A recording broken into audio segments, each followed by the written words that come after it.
So let's take a look at how to generate QR codes. So essentially, QR codes are square versions of barcodes. It's a way they use the patterns to go ahead and direct you through for different types of information, data information. So a lot of teachers are using them as kind of quick pathways for students to access websites, videos, or certain kinds of media files. So I'm going to show you today on how to generate your own QR codes. So we're just going to go QR code. And so when you go ahead and search it, you'll see there's a bunch of generators. They all pretty much do the similar things. They're all very similar. I've just been told about this one. I've kind of been messing with it. QR code generator. I tend to like it. So you'll see here on the data type, what is your data type? There's a lot of different stuff here. We're going to be using it for the website today. So what we're going to do is, if you've already watched our video on Google Forms, we've made a quiz. Here's our quiz. I'm going to go ahead and copy that link for this quiz. And I'm going to paste it right here. Paste. Okay. And the cool thing with this one is when you do that, it gives you a code. It gives you the QR code right here. But this one also gives you a color palette. Okay. So you can actually choose what color you want the QR code to be. So if you are a self-contained teacher and you have different subjects, you can actually color code your subject. So if this is a reading, you can put it red for reading. If you're doing a science one, you can do green for science, and so on and so forth. You can kind of color code them depending on either what's the style or what the content is. So like for us, we're doing math. I usually used to do math in blue. So from here, I'm going to download the image. So there's my download. Okay, I can open it.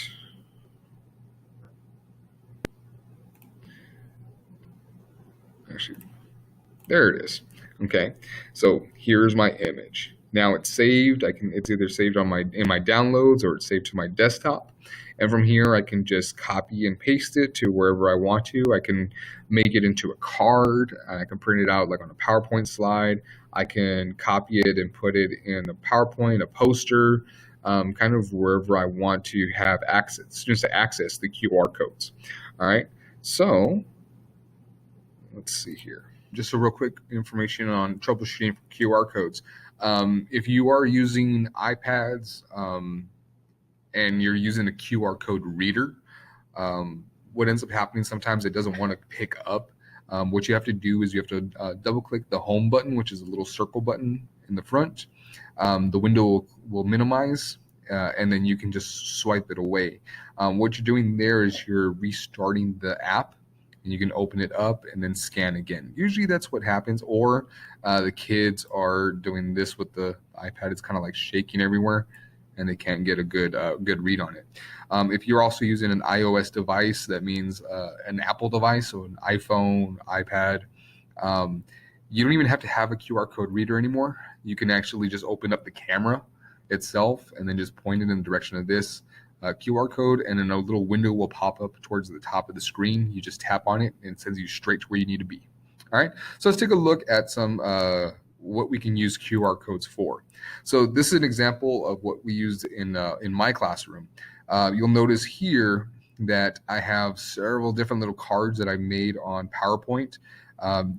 Each one of these cards has a QR code that sends a student to do individual practice. So I have worksheets, word problems, videos on a certain type of skill. These are all math skills.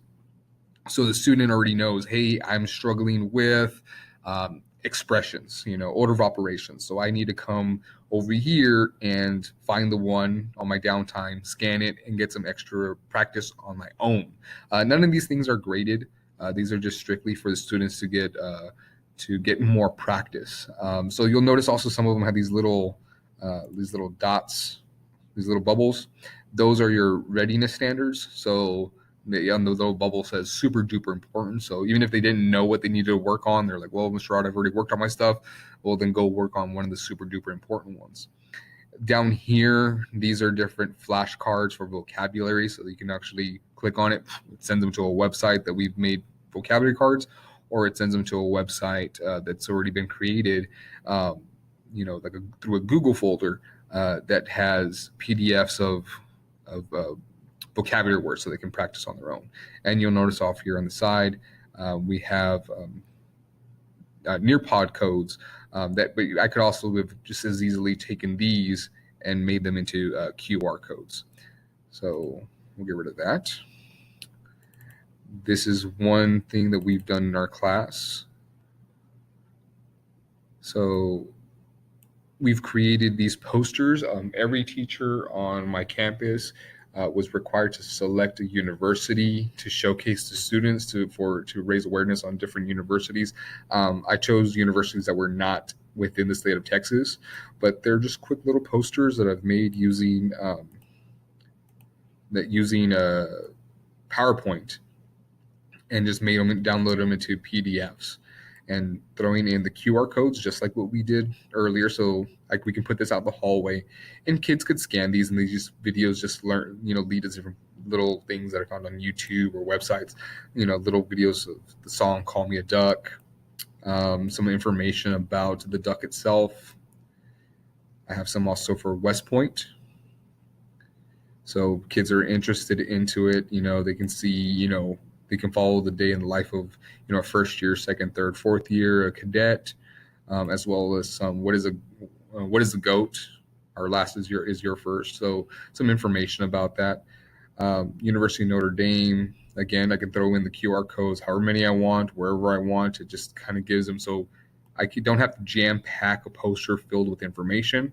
I can give it minimal information and say, if you're interested more, they can click on it. They can scan it and find more info on it. Here's University of Georgia, showcasing women's gymnastics and seeing also the way they live. So it takes a little bit of time, but I know students, I had students developing these. It was part of their research project. They would have to do the research. They would have to do all the quality assurance, making sure videos were appropriate, and they created their own, just the way I'm showing you right now, and how to make the QR codes. And they were able to do it themselves as well. So again,